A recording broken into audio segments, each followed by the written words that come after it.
Esther chapitre 7, le verset 4.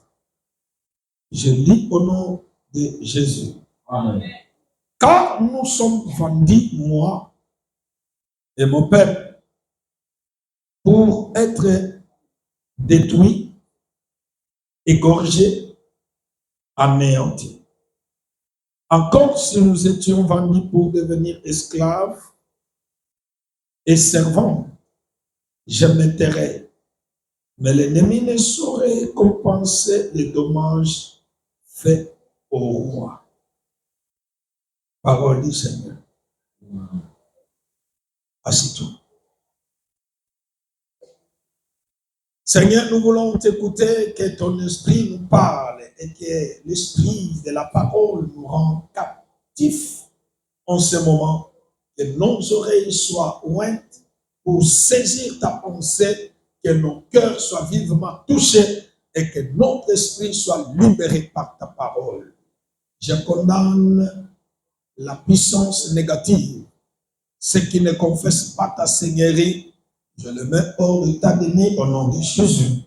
Je prie, Éternel, que ton règne domine en ce lieu au nom de Jésus. Amen. Amen. Est-ce que tu peux encore acclamer?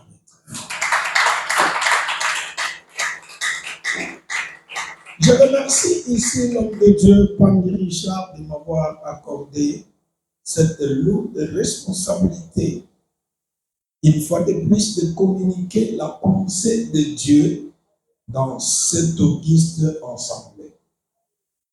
L'Église est trop chère, on ne peut pas la laisser à la disposition de n'importe qui. C'est comme une arme que tu donnes à quelqu'un. Alors si c'est ton ennemi, c'est par cette même arme qu'il peut t'abattre. Mais je pense que ça, c'est notre maison, c'est ma famille.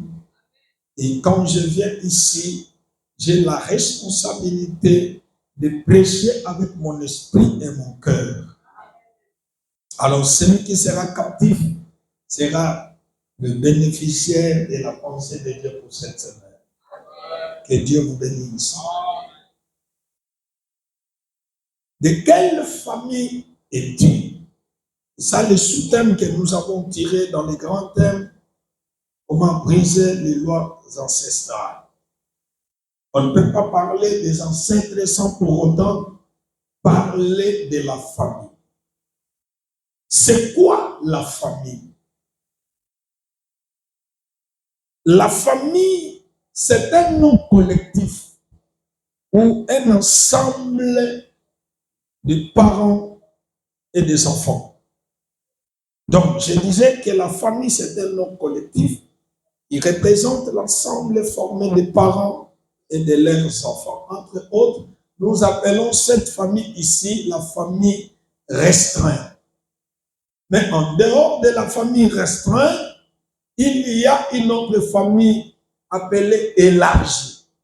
Qui dit famille élargie, voit les tantes, voit les oncles, les tantes paternelles, maternelles, l'oncle paternel, maternel, les neveux, les nièces. Tout cet ensemble-là, c'est la famille élargie qui peut, si ça prend beaucoup de ramifications, ça forme ce que nous appelons un clan.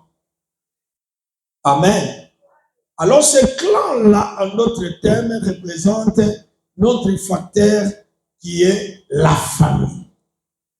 Tout ça, c'est la famille. Amen. Et ici, si nous étudions l'Israël, vous allez vous rendre compte que la pensée de Dieu sur Israël était subdivisée en 12. Donc, les 12 tribus, chez nous, nous négligeons cela, mais en Israël, c'était les 12 familles. Amen. Les 12 tribus, 12 familles. Et là, dans chaque tribu, il y a une promesse. Dans chaque tribu, il y a une réalité. Dans chaque tribu, il y a un pouvoir. Dans chaque tribu, il y a une responsabilité par rapport à l'alliance que Dieu a conclue avec Israël.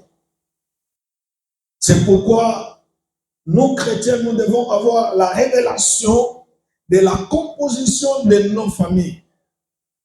Parce que ce n'est pas nos parents qui décident de la composition de nos parents, non, de nos familles.